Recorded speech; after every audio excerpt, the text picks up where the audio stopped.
बेटियों के हिस्से में आती तो कोई वृद्धाश्रम ना होता। मैं आपको 10 बेटियों 10 वृद्ध माताएं ऐसी दिखा दूंगा जिनकी बेटियां लेके आई हैं वृद्धाश्रम, और फोन करने पर कह देती हैं हमें फोन करके परेशान ना करो। समय बदल गया मेरी माँ, कलयुग का प्रभाव केवल बेटों पर पड़ रहा है ऐसा नहीं है, सब पर पड़ रहा है। आजकल कुछ माताएं ऐसी हैं, कुछ बेटियां ऐसी हैं, कुछ बेटे ऐसे, कुछ हैं जरा से, सब नहीं, जो अपनी माँ का ख्याल नहीं रखते, सेवा नहीं करते। ये गौरी गोपाल वृद्धाश्रम ना इसलिए बनाना पड़ा।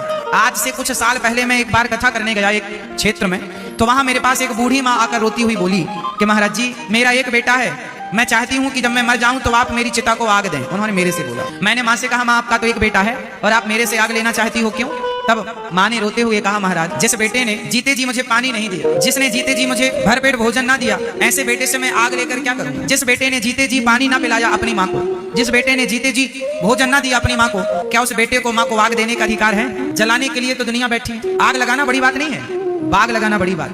सेवा के बाग लगाते बच्चे तो आशीर्वाद दुआएं सब कुछ मिलता, लेकिन उन्होंने, कुछ बेटों ने आग लगा दी अपने माओ की जीवन में, जो दर दर की ठोकर खाती हुई वो वृद्ध माँ गौरी गोपाल आश्रम में, गौरी गोपाल वृद्धाश्रम में रहती हैं। आज यहाँ 264 वृद्ध माताएं हैं। ये माँ का दर्शन कर रहे हैं आप टीवी पर। बरसों से ये माँ यहाँ है, बहुत दूर की नहीं है, मथुरा की है। मथुरा से वृंदावन 10 किलोमीटर है, लेकिन आज तक माँ का बेटा देखने नहीं आया। बेटा है, बहू है, पोता है, पोती है, सब तो है। 10 किलोमीटर दूर माँ है, लेकिन देखने नहीं आया। कोई नहीं आता, ना फोन आता किसी का बेटों का, ना कोई हाल चाल लेने आता कि कोई बीमार तो नहीं हो, माँ कैसी है तबीयत। ये माँ है, आप इनको देख रहे हैं टीवी पर। इन माँ के लगभग 4 बच्चे हैं, 4 में एक भी हाल चाल लेने नहीं आता। क्यों? जरूरत ही नहीं है माँ की। माँ के पैसों की जरूरत। एक बेटे ने क्या किया, अपनी माँ से एक चेक में साइन करा लिया और माँ के खाते में जितने पैसे थे सारा ट्रांसफर कर लिया और माँ को घर से निकाल दिया। वो माँ गौरी गोपाल आश्रम में रहती। जिन बेटों को अपनी माँ की सेवा करनी चाहिए वो बेटे अपनी माँ को घर से निकाल देते हैं। ऐसा कलयुग में ही संभव है। रावण भले इतना दुष्ट था, लेकिन वो अपनी माँ की सेवा करने जाता था, और आज बेटे अपनी माँ को, कुछ बेटे निकाल देते हैं। आप लोगों से प्रार्थना है, आप लोग अपनी बूढ़ी माँ का